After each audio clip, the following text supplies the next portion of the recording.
So it's interesting. Last week was my 10th year as a black belt, and I was thinking about this one. It's like there are. Okay, I won't even bring it about martial arts because this is more a life thing. Mm-hmm. You can.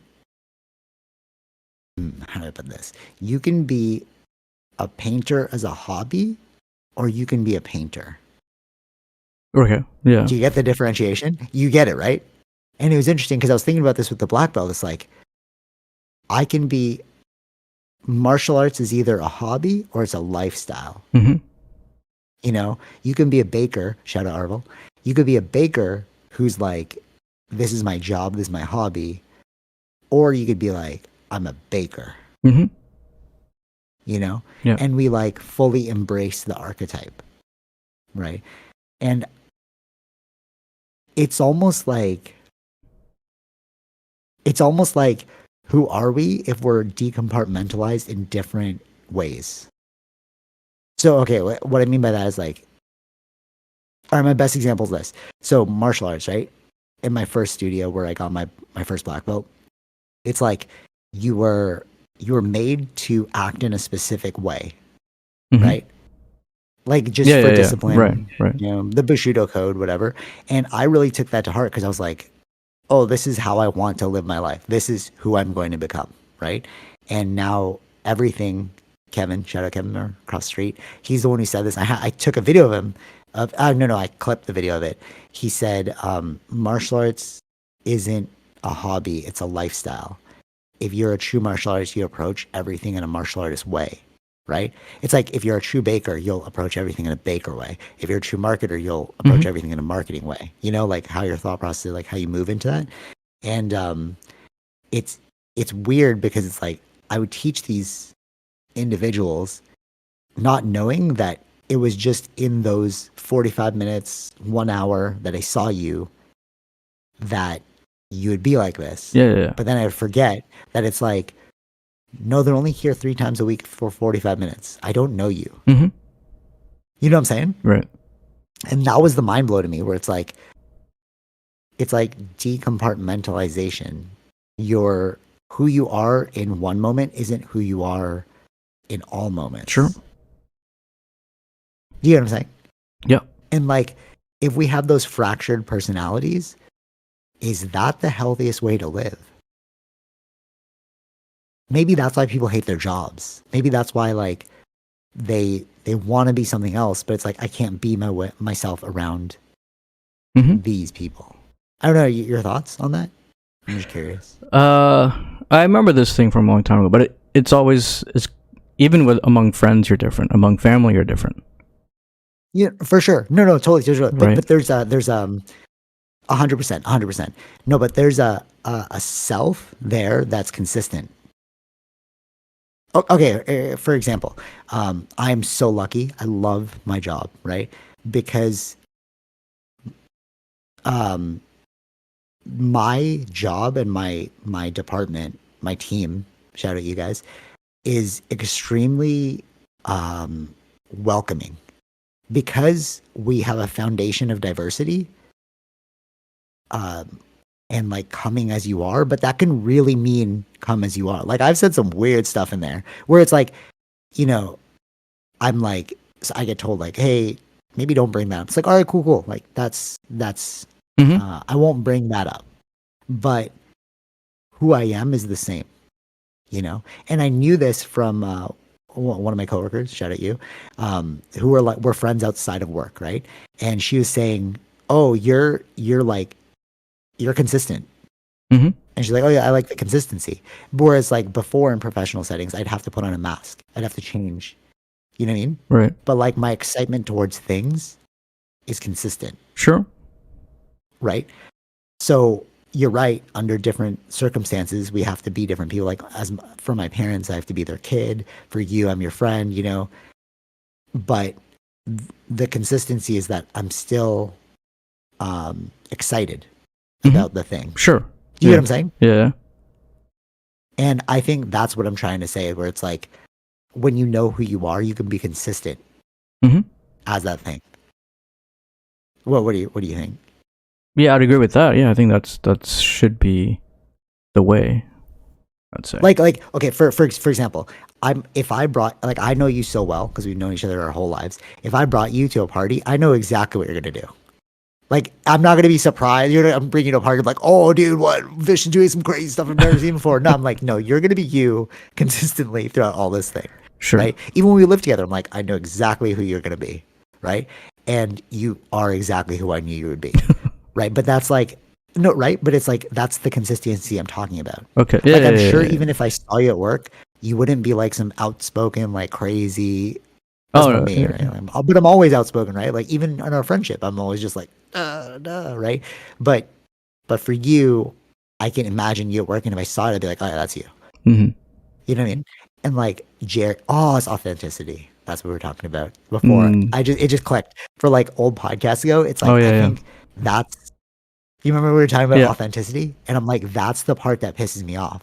When I see somebody who's not authentic, where I see you being two different people in two different places, I'm like, ah, bro, just like be yourself. If Mm. you're a hateful person, be a hateful person, whatever. We can like work with that. Right, right, But if right. it's like you're switching it up every time, it's like, you know what I mean? But I Yeah. think, Okay. hey, go Yeah, ahead. yeah, yeah. Yeah. Then you don't really But I know think, who this person is. Like, but then not only that, but I think you don't even know who you are. that's probably You know true what I'm too. saying? And that, right? And that freaks me out because I'm like, I don't know when you're just gonna flip the switch. Yeah, You know what I yeah, mean? And that's what's really freaky. And like those people, I'm very tentative around yeah. Mhm. because it's like I gotta gauge you first. I don't know who you're gonna be in every situation. You know, Right, right, right, right. Yeah, yeah, yeah, right. right? And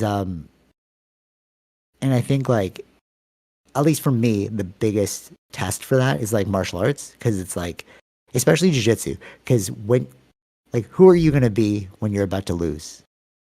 You Mhm. know, when I lose, when I like get tapped out, I'm like, I'm always excited because I'm like, how did you do that? Right. Because now I can reverse engineer it. I've learned something new, right? Mhm. Whereas I've seen people who like the buzzer's about to go off, it goes off, and they still go for that thing, that armbar. You're like, bro, it already ended. I mean, what? Right, right, right. Yeah, yeah, yeah, You know, you're like, oh, that's you. But then like all of a sudden they're nice, and you're like, okay, so you're nice to my face, but you're trying to break my arm past the time yeah. limit. Right, right, right. So then that right there, it's like fractured personalities, and you can't escape that. Like Chrome Gracie, the father of like the best jiu-jitsu fighter in the world, he's like, give me like 10 minutes on the mat, I'll know exactly who you are, because you, like, are you like a survivor? You Yeah, know what I'm yeah, trying to yeah, say? It's like yeah, in yeah. those dire straits, it's like, bro, why are you gonna cheat? We're not even trying to go for real. Like, Mhm. Mhm. really, you needed that? You know what I'm saying? Yeah. And I feel like, well, all that being said, it's important to like stand in your own, this sounds so dumb, stand in your own power, you know? Mhm. And I feel like as males, we don't really, so I stole that line from Tara because it's like, you know, she like empowers youth, Yeah, right? yeah, yeah. Primarily, like, she likes to focus on like females, right? And but I think you and I don't really like experience that because we're males. Mhm. So like, it's weird to say like stand in your own power because like, well, we are already naturally more powerful. Right. Yeah, yeah, yeah. You know what I'm trying to say? But it's a good tenet to say, like, people who have those fractured personalities who act like two different people around different people. It's like just do you, bro? You know? Yeah, yeah, yeah. I don't know. I don't know. Because that was like weighing on me a lot. I was thinking about that. Where it's like there's so many facets to our society that are unhealthy, and being fractured in who you are, it that's just gonna be like your whole life is just stress. Sure. You Yeah, know? yeah, yeah. Yeah.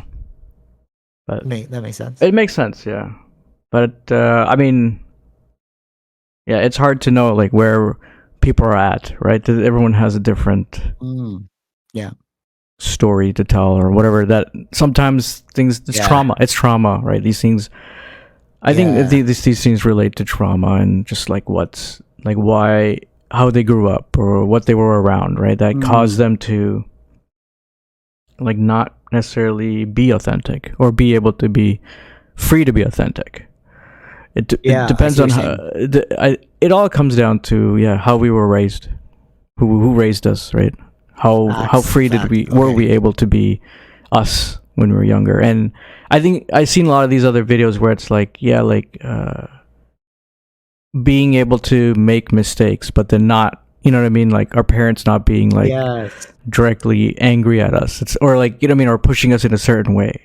More like letting us explore. This is where it comes down to. Yeah. No. Fair. No, 100%. Actually, that's a good point. It makes me think of actually Dragon Ball Z too, because like Vegeta, when you see his upbringing, it's full of trauma, and that's why he's so like hateful against the Hmm. world. But like Goku's trauma was filled with love, or his childhood was filled with love, and it's like that's why he's so like redemption oriented Yeah. towards the Yeah. world. Like yeah. Look at the things that like That's true, actually. impacted my life over like Superman is like a huge thing, and Yeah. and the symbolisms and the meanings behind who the character of Superman is things that I like to try. You know what I mean? Like Yeah. to Yeah. be No. Yeah. but these Facts. things again, it all comes back to like childhood, where it all started from. These are the foundations that are Yeah. building you. Yeah, no, yeah, 100%. That's a great point, actually. Yeah, totally. And as we get older, it's like it makes me realize more and more it's really built into your childhood. Hmm. And you don't really because it's so true. It's like we're compounded people. Yeah. Like our experiences just compounded over time. Actually, I posted this video of Goku being afraid of needles. And I think I sent it to Oh you. yeah, He's yeah, like, "Oh, yeah, this is yeah, literally yeah, me." Yeah.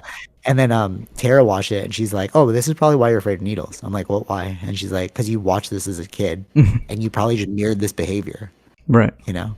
I was like, "Oh, that's true." But I mirrored like other things Sure. from Yeah. like It couldn't just them be as one well. thing. I don't believe it to be just one thing. I feel like like other things, like that's one of them, and another like, or it's like Right. you had that image and it did happen like that, so you're adding on to it, Right. right? Right, when I was a kid, right, everyone holding me down for that blood Yeah. test, That and I right was, like, there. Yeah. freaking out, and then seeing it again like Or Goku, yeah. and you're like, Exactly. "Oh, Yeah. true."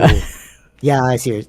But see, that's the point. It's like our whole lives are just a pyramid. It's like you start with this, like, base layer, and then you build and build and build and build, Mhm. you know? But you wanna make sure you have a strong foundation, Yes. going forward. Yeah. And I think that that's one thing that immigrant parents, they I really think that when you're new to a country, you have a very specific outlook and about protection and like love and loyalty and like sticking to your crew because you come to like a different world essentially if you're from like a third world to the first world, and then you're like, well, I don't know anything about this place, so I need to make sure that I'm safe, my family's secure, who can I trust. But then if you make it insulated, you're like, okay, I'm just gonna like focus on my family.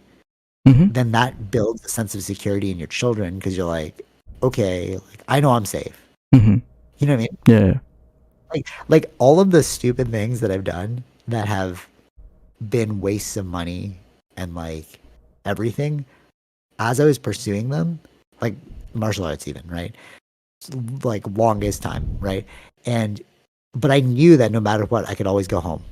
You Right. know what I'm Yeah. saying? Yeah. Yeah. Right. And I do you feel that way too? It's like you must feel that way too. Where it's like if everything Sure. Yeah. goes to Yeah. hell, Yeah. Yeah. I got a house in my parents' house. I got Hmm. a place in my parents' house. Hmm. You know what I'm saying? Yeah. Yeah. And like I think a lot of people, because it's funny when we were growing up, my parents would always say to me, like, they're like, it's a good thing you're not like Western people. Switch Western for a different word.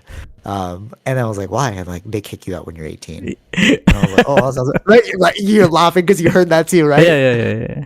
Yeah, Yeah. right. But then as you are around those people, and you're like, oh, that's some trauma for you. Like those people that actually did get kicked out at 18. You're like, 18, you gotta get a job. You gotta find your way in this world. You're like, oh, but I have nothing, blah, blah. Too bad. Pull yourself up the bootstraps. You don't have a home here anymore. Like imagine the trauma associated with that, you Hmm. know? Whereas like for us, it's very like protective.